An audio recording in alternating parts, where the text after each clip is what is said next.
for joining us today for our service of Multifaith Readings and Reflection. My name is Bavli, and I am one of the spiritual care chaplains here at Mackenzie Health. So this is a service of Multifaith Readings and Reflection.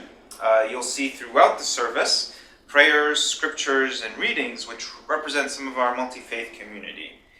We encourage everyone to participate in all aspects of the service and to enjoy and celebrate those aspects that you have found most supportive and helpful to you.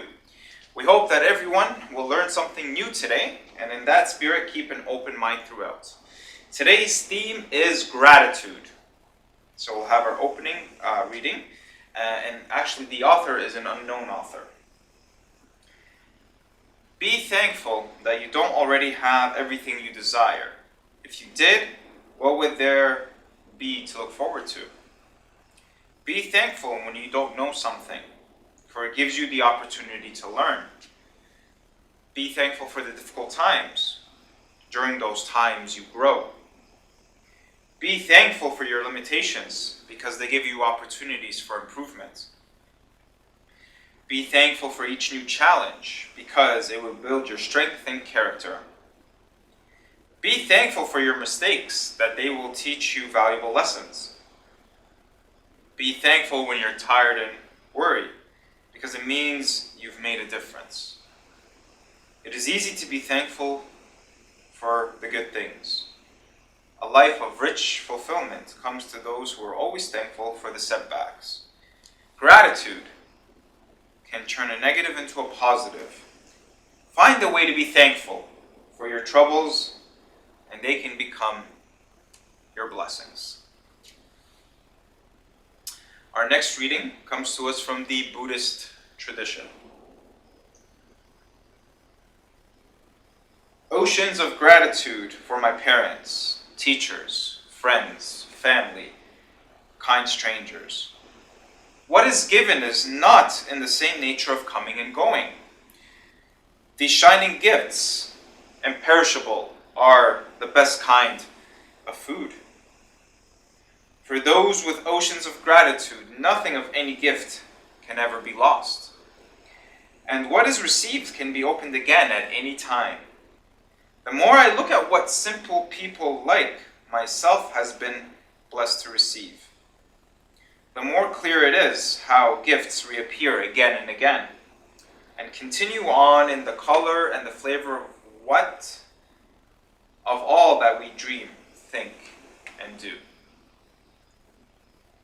Our next reading comes to us from the Jewish tradition, from the book of Psalms. I thank you, Yahweh, with all my heart, for you have listened to my cry I uttered. In the presence of angels I sing to you. I bow down before your holy temple. I praise your name for your faithful love and your consistency. Your promises surpass even your fame. You heard me on the day when I called, and you gave me strength to my heart. Our next reading comes to us from the Islamic tradition. You insist on looking at closed windows when he keeps opening doors of mercy upon you. Gratefulness comes from an awkward realization of his blessing upon you. And he, the glorified, says, if you are grateful, I will certainly give you more. Our next reading will come to us from the Hindu tradition. Gratitude is exalted as one of the most important virtues, dharma, in many texts. Gratitude in the Hindu tradition is characterized by compassion, love, and sharing. In celebrating important events, Hindus share by offering special prayer to bless God and people. Most importantly, the Hindu tradition also notes that life may involve an encounter with challenging situations, difficult people, friends, and colleagues who might have let you down. But you have to accept people as they are and be thankful because they all teach you something in life. Good morning again, everyone, and I'd like to thank you all for joining us for today's service and tuning in. As I mentioned before, my name is Bavli. I'm one of the spiritual care chaplains, and today's theme is on gratitude. So I'd like to share a few words with you on gratitude. Whenever someone says thank you, or I am grateful for your presence, it's something I never really understood. I always acted the way I am around people, but never expected in return. So when someone expresses thanks towards me or gratitude, it's always made me feel awkward. I thought about it more and realized that being grateful and being thankful is something that is innately built within all of us.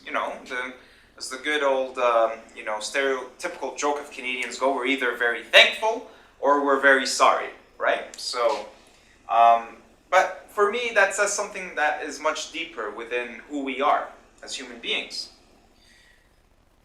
The application of multicultural wisdom, the shared values and the inherent positive beliefs of humanity has become known as perennial wisdom.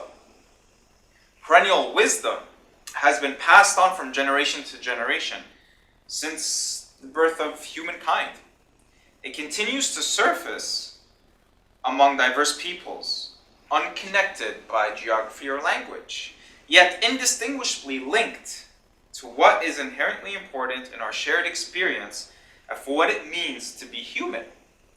Of all the universal themes that have been transmitted through this wisdom, the expression of gratitude continues to be the glue that constantly holds society and relationships together.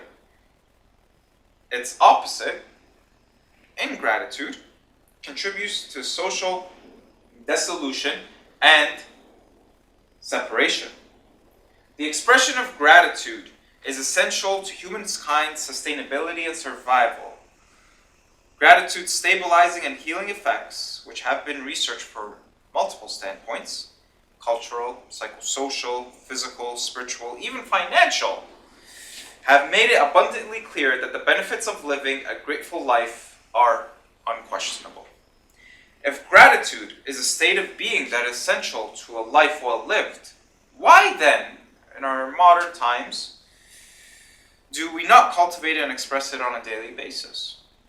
After all, giving thanks and expressing appreciation for the blessings and the gifts of life is a natural human response.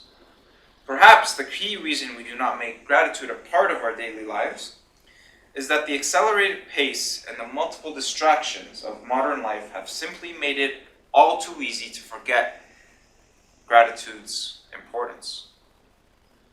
We need not to settle for our present disconnection from the healing, life-affirming, and uplifting human experiences of gratitude. By engaging with the perennial wisdoms, we are reminded of our natural capacity to feel and express gratitude.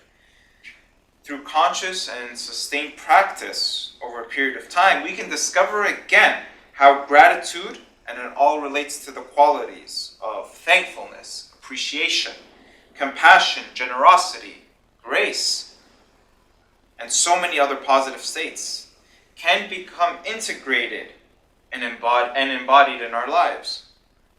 And when people in great numbers choose to practice, integrate, and embody gratitude, the cumulative force that is generated can help create the kind of world we all hope for and desire for ourselves and for the future generations. Every language in the world has a way of saying thank you. This is because gratitude is an inherent quality that resides within every human being and is triggered and expressed spontaneously in a variety of different contexts. Gratitude crosses all boundaries, creed, age, vocation, gender, and nation, and is emphasized by all the great religious traditions.